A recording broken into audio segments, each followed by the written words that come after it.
삼성전자 주가를 봐야 할까요? 아니면 HBM사 공급망의 목줄을 봐야 할까요? 이건 단순한 주가 전망이 아닙니다. 왜 어제는 과잉 공급이라던 기사가 오늘은 공급 부족을 말할까요? 왜 사람들은 20만 원대 초반에는 못 사다가 20만 원대 후반이 되면 더 사고 싶어질까요? 현면에서 동기에서 결과로 내려가겠습니다. 먼저 하나만 잡고 가죠. HBM사의 핵심은 누가 더 큰 공장을 가졌느냐가 아니라 누가 남의 손을 빌리지 않고 베이스 다이부터 쌓아 올릴 수 있느냐입니다. 이 차이가 주가의 속도보다 더 큰 질문을 만들어내고 있습니다.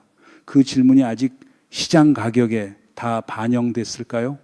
지금 화면 위에 보이는 건 삼성전자와 SK하이닉스의 주가입니다. 삼성전자는 30만 원을 넘어선 뒤 30만 원대 중반 이야기가 나오고 SK하이닉스는 200만 원대 중반까지 열어둘 수 있다는 말이 나옵니다. 들으면 간단해 보이죠? 반도체가 좋다, AI 수요가 좋다, HBM이 좋다. 그러니까 조정 오면 사자. 여기까지는 누구나 말할 수 있습니다. 그런데 딱 보면 이상이잖아요. 같은 반도체 시장을 두고 어떤 날은 아시아 기업들 때문에 AI 반도체 공급이 넘칠 거라고 하고 또 어떤 날은 공급이 부족해서 삼성전자와 SK하이닉스가 수혜를 볼 거라고 합니다. 같은 강을 보는데 한쪽은 홍수라고 하고 다른 쪽은 가뭄이라고 하는 겁니다. 이게 말이 됩니까? 문제는 이 혼선이 실수인지 아니면 시장의 기대를 흔드는 장치인지입니다. 투자자 입장에서는 더 헷갈립니다. 몇 년 전만 해도 삼성전자가 4만 원대에 있을 때 사람들은 3만 원을 말했습니다. 엔비디아도 그때는 지금처럼 온 세상의 왕처럼 보이지 않았습니다. 그런데 지나고 보니 엔비디아는 10배고가 됐고 삼성전자도 몇 배 상승을 만들었습니다.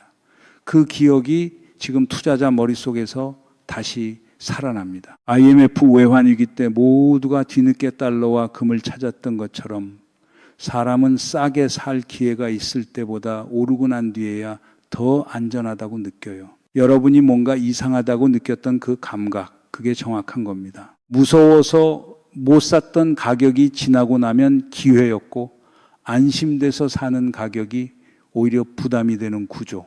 이게 주식시장의 잔인한 농담 아닙니까? 여기서 첫 번째 표면은 분명합니다. 삼성전자와 SK하이닉스 모두 분위기는 좋습니다.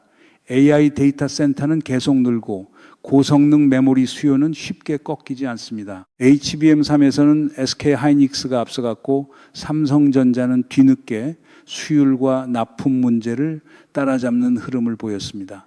시장은 이런 그림을 숫자로 바꿉니다. 삼성전자 30만 원에서 30% 여지가 있다면 10만 원 정도의 추가 상승을 계산하고 SK하이닉스도 200만 원대에서 30%를 붙이면 260만 원 근처 이야기가 나옵니다.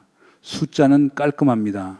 그런데 숫자가 깔끔할수록 사람은 그 안에 숨은 조건을 있습니다. 그 조건은 언제 조정이 오느냐가 아니라 어떤 이유로 조정이 오느냐입니다. 조정이라는 말만 나오면 겁부터 나는 분들이 있습니다. 그런데 이번 조정론은 폭락론과 다릅니다. 이미 두 회사 주가는 강하게 올라갔고 두 번의 갭 상승이 나왔고 일부 갭은 메웠습니다. 상승이 나쁘다는 말이 아니라 상승의 속도가 투자자의 판단을 빼앗기 시작했다는 뜻입니다. 증권사 후배들 사이에서도 고객들이 다른 주식을 팔아 삼성전자와 SK하이닉스를 공격적으로 산다는 이야기가 나온다고 하죠. 이때 시장에서는 이상한 일이 벌어집니다. 공포가 줄어드는 게 아니라 공포의 모양이 바뀝니다.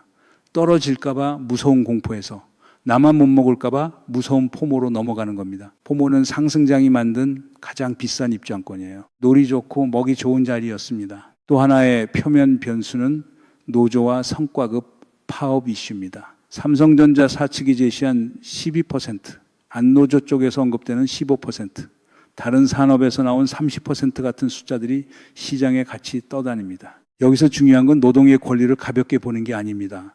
다만 반도체 공정은 하루 멈췄다가 다음날 문 열고 다시 빵 굽듯 돌아가는 구조가 아닙니다. 공정이 멈추면 진행 중이던 웨이퍼를 버려야 할 수 있고 장비를 다시 세팅하는데 물리적 시간이 걸립니다. 짧게는 보름, 길게는 한 달 이야기가 나오는 이유가 거기에 있습니다. 그러니 외국인 투자자 눈에는 파업 자체보다 생산 연속성이 깨질 수 있다는 신호가 더 불편하게 보일 수 있습니다. 그런데 이 불편함은 끝장 신호일까요? 아니면 싸게 살 명분일까요? 반도체 중소형주로 시선을 돌리면 더 노골적입니다. 삼성전자나 SK하이닉스가 1% 빠질 때 중소형 반도체주는 3%, 4% 때로는 그 이상 흔들립니다. 이름은 AI 수혜주인데 움직임은 대형주의 그림자입니다. 주도주가 흔들리면 따라 흔들리고 주도주가 오르면 더 세게 뛰지만 빠질 때도 더 세게 빠집니다. 그러니 지금 시장에서 핵심은 여러 주변주를 맞추는 게임이 아니라 삼성전자와 SK하이닉스라는 두 축에서 누가 다음 국면의 중심이 될지를 보는 게임입니다. 지상파 보도만 보고 있으면 이 구도는 절대 안 보여요. 화면에는 주가만 나오지만 뒤에서는 공급망의 줄다리기가 시작되고 있기 때문입니다. 지금 산업정책이 공급망과 공정인프라를 같이 보려는 이유도 여기에 있습니다. 이건 특정 기업 하나 밀어주는 문제가 아니라 한국이 AI 시대의 병목을 남에게 맡길지 말지의 문제니까요. 여기까지 보면 답은 나온 것처럼 보입니다. 반도체 시장은 좋다. 삼성전자와 SK하이닉스는 둘 다 갖고 갈 만하다. 이미 오른 만큼 단기 조정은 조심하되 조정이 오면 분할 매수로 접근한다. 삼성전자는 30만 원대 중반, SK하이닉스는 200만 원대 중반까지 기대하되 한 방에 두 배를 노리는 마음은 내려놓는다. 사업 이슈가 나오면 단기 충격은 있을 수 있지만 회사가 끝장나는 문제가 아니니 추격 매도보다 매수 기회를 보자는 정리도 가능합니다. 여기까지만 들으면 투자 전략은 꽤 명확합니다. 마치 주식앱을 열고 알림만 설정하면 될 것 같죠. 25만 원 오면 사고 급등하면 기다리고 포모 오면 숨 한 번 쉬고 참 쉽습니다. 화면 속에서는요. 그런데 여기서 한 가지 놓치면 안 되는 게 있습니다. 이 답은 표면의 답입니다. 진짜 질문은 삼성전자와 SK하이닉스가 30% 더 오르느냐가 아닙니다. HBM사로 넘어가는 순간 누가 자기 손으로 베이스 다이를 만들고 누가 남의 공장에서 나온 다이를 기다려야 하느냐입니다. HBM3에서는 SK하이닉스가 앞섰습니다. 맞습니다. 그런데 HBM4는 HBM3의 연장전이 아니라 경기장 자체가 바뀌는 국면일 수 있습니다. 여기서부터 주가 이야기는 산업 권력 이야기로 바뀝니다. 차트를 보던 우리가 왜 갑자기 공정과 공급망을 봐야 하는지 그 이유가 다음 질문을 끌고 나옵니다. 근데 여기서 착각이 생깁니다. HBM3에서 앞선 기업이 HBM4에서도 자동으로 앞선다는 생각, 그게 시장이 가장 쉽게 빠지는 착각입니다. HBM3까지는 누가 더 빨리 쌓고 누가 엔비디아 품질 기준을 먼저 통과하느냐가 핵심이었습니다. 그런데 HBM4로 넘어가면 밑바닥의 베이스 다이가 달라집니다. 그냥 아래판이 아닙니다. 초미세 공정이 들어가는 전체 성능과 전력 효율을 좌우하는 기반입니다. 삼성전자는 이 베이스 다이를 자기 공정 안에서 만들 수 있습니다. 적층도 할 수 있습니다. 반면 SK하이닉스는 TSMC와 손을 잡아야 합니다. 여기서 질문이 바뀝니다. 많이 파는 기업이 이기느냐 아니면 병목을 자기 안에 가둔 기업이 이기느냐는 질문이 나옵니다. 잠깐만요. 이 장면을 조조식 권력 계산으로 보면 선명해집니다. 전쟁터에서 칼을 잘 쓰는 장수도 중요하지만 굴량기를 쥔 사람이 더 무서울 때가 있잖아요. TSMC는 단순한 협력사가 아닙니다. 베이스 다이를 찍어주는 쪽이 되면 납기, 가격, 우선순위, 라인 배분을 놓고 조용한 힘을 갖습니다. 엔비디아도 과거 전용 라인을 원했지만 TSMC가 쉽게 움직이지 않았다는 이야기가 시장에 남아 있습니다. 수십 년 거래한 고객도 원하는 대로 못 받는 구조라면 SK하이닉스가 HBM사 베이스 다이를 빨리 달라고 할 때 그 요청이 항상 1순위가 될까요? 남의 공장에서 다이를 기다리는 구조라면 급한 건 우리인데 리모컨은 옆집에 있는 셈입니다. 딱 고양이한테 맡긴 격이죠. 이 메커니즘은 단계별로 움직입니다. 먼저 AI 칩 수요가 늘어납니다. 엔비디아, AMD, 클라우드 사업자들이 더 높은 대역폭과 낮은 전력 소모를 요구합니다. 그 다음 HBM사 설계 조건이 올라갑니다. 단순 적층이 아니라 베이스 다이 성능이 중요해지고 여기서 초미세 공정 능력이 필요해집니다. 다음 단계에서 삼성전자는 내부 조율로 공정과 적층을 묶을 수 있지만 SK 하이닉스는 TSMC의 생산 계획표 안으로 들어가야 합니다. 이때 TSMC 손에는 이미 애플, 엔비디아, AMD, 퀄컴 같은 대형 고객의 주문이 쌓여 있습니다. 어느 고객에게 먼저 라인을 줄지 정하는 순간 기술 경쟁은 생산 정치로 바뀝니다. 누가 더 좋은 메모리를 만들었느냐보다 누가 제때 납품할 수 있느냐가 더 먼저 묻히는 겁니다. 문제는 여기서부터입니다. 여러분 이거 한번 보이세요. 시장 기사는 대개 삼성전자 목표가 30만 원, 35만 원, SK 하이닉스 260만 원 같은 숫자를 앞에 세웁니다. 물론 숫자는 필요합니다. 그런데 숫자만 보면 내부자들식 장면이 됩니다. 누군가는 목표가를 올리고 누군가는 고객에게 보고서를 보내고 누군가는 늦었다는 불안으로 매수 버튼을 누릅니다.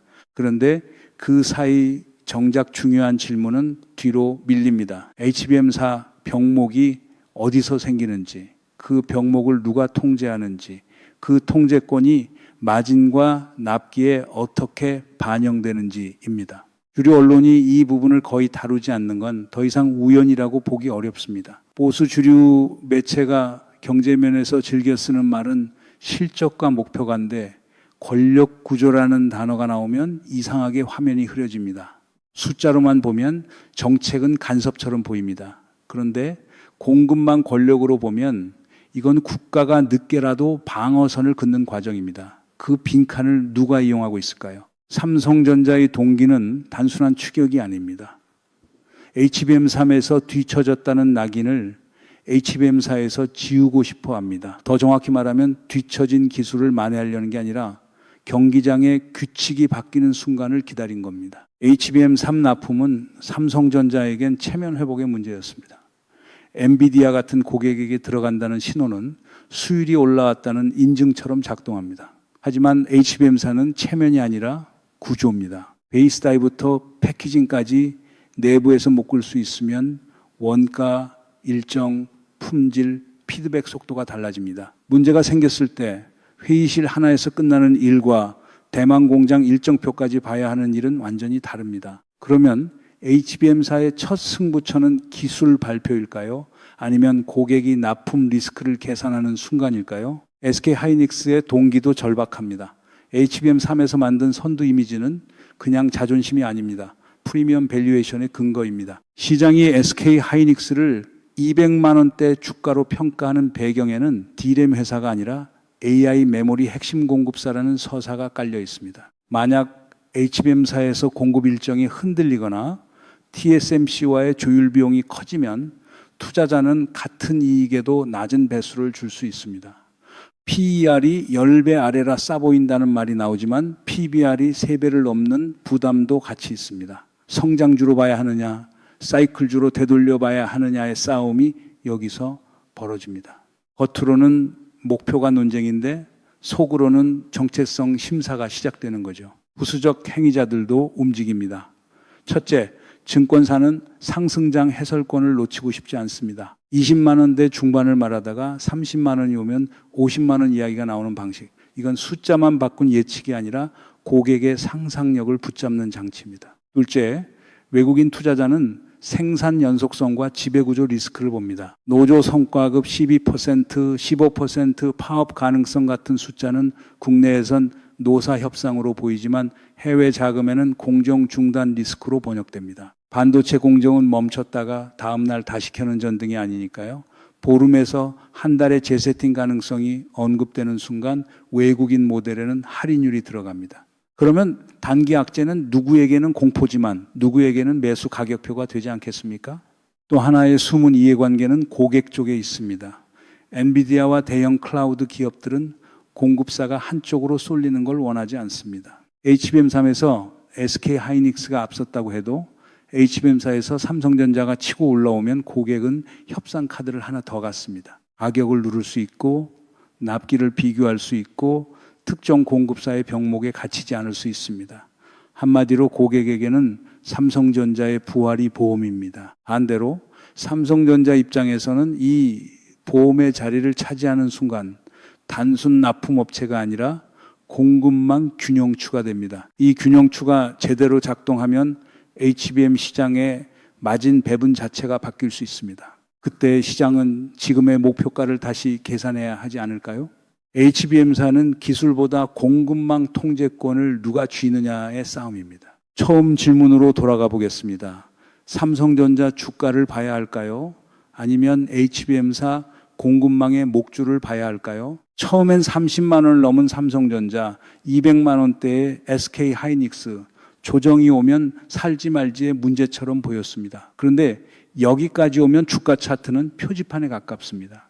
진짜 도로는 그 아래에 있습니다. 베이스 타일을 누가 만들고 라인을 누가 배분하고 고객이 누구를 보험으로 쓰고 외국인 자금이 어떤 리스크를 할인하느냐가 도로입니다. 처음엔 매수 타이밍을 묻는 질문이었는데 지금은 한국 반도체가 AI 공급망에서 어느 위치에 설 것인가로 바뀌었습니다. 이 변화가 가격보다 먼저 익혀야 하는 이유가 여기에 있습니다. 이제 결과를 봐야 합니다. 첫 번째로 흔들리는 건 개인 투자자입니다. 삼성전자를 30만 원 근처에서 따라 산 사람이 25만 원까지 조정을 맞으면 계좌에는 대략 16% 손실이 찍힙니다. SK 하이닉스를 260만 원 기대감으로 들어갔는데 200만 원 초반까지 밀리면 20% 넘는 흔들림이 나옵니다. 숫자로는 조정이지만 사람 마음속에서는 공포입니다. 여기서 손절이 나오고 손절한 뒤 다시 오르면 분노가 나오고 분노가 다음 추격 매수로 이어집니다. 주가가 흔들리는 게 아니라 판단 능력이 먼저 흔들리는 건데 이 비용은 누가 계산하고 있습니까? 두 번째 결과는 기업 쪽입니다. 삼성전자가 HBM사에서 베이스 다이와 적층을 묶고 고객 인증을 통과하면 HBM3에서 굳어진 SK 하이닉스 선두서사는 다시 가격표를 붙여야 합니다.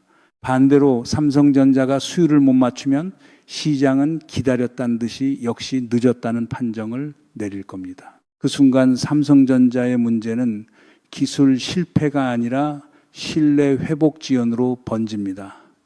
SK 하이닉스도 안전하지 않습니다. TSMC 의존 구조가 길어지면 납기와 원가를 자기 손으로 완전히 조절하지 못하고 고객사는 그 틈을 이용해 가격 협상력을 키웁니다.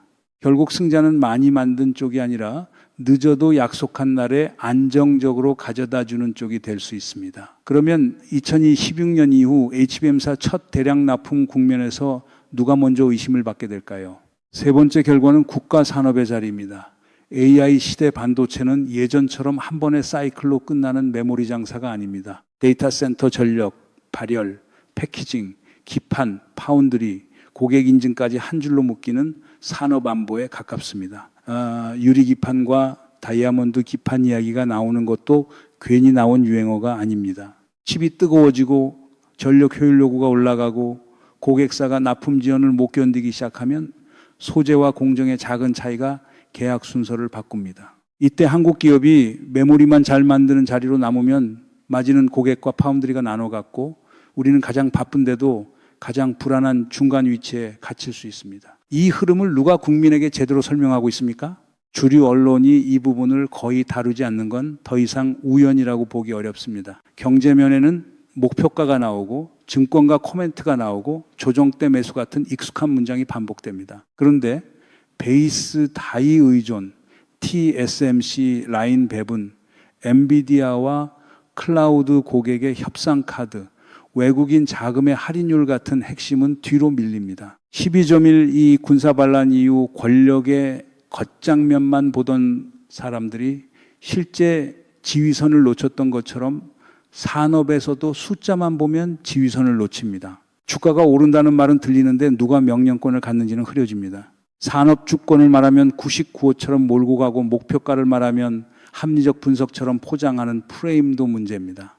그런데 AI 공급망에서는 이 둘이 떨어져 있지 않습니다. 그 흐릿함 속에서 가장 먼저 길을 잃는 건 정보가 늦은 투자자 아닙니까? 만약 아무것도 바뀌지 않으면 다음 순서는 꽤 차갑습니다. 5월 말에서 6월 조정 구간에는 포모로 들어온 개인들이 먼저 흔들리고 HBM사 고객 인증 뉴스가 나오는 순간 시장은 삼성전자와 SK 하이닉스를 다시 갈라서 평가할 겁니다. 그 뒤 1년에서 2년 사이 AI 수요가 계속 강해도 수요가 크다는 이유만으로 모두가 같은 이익을 가져가지는 못합니다. 병목을 통제하는 쪽은 프리미엄을 받고 병목을 기다리는 쪽은 할인을 받습니다. 기생충에서 계단 위와 아래가 같은 집 안에 있어도 완전히 다른 세계였던 것처럼 같은 AI 반도체 공급망 안에서도 위층과 아래층은 갈릴 수 있습니다. 한국 반도체가 위층의 설계자가 될지 아래층의 납품자가 될지는 누가 정합니까? 한국 반도체가 AI 시대의 공급망 통제권을 쥔 설계자가 될까요?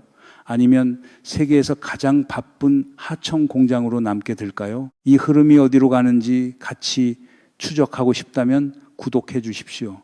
오늘 분석이 도움이 됐다면 좋아요도 부탁드립니다. 다음 국면을 놓치지 않으려면 알림 설정도 같이 해 주십시오.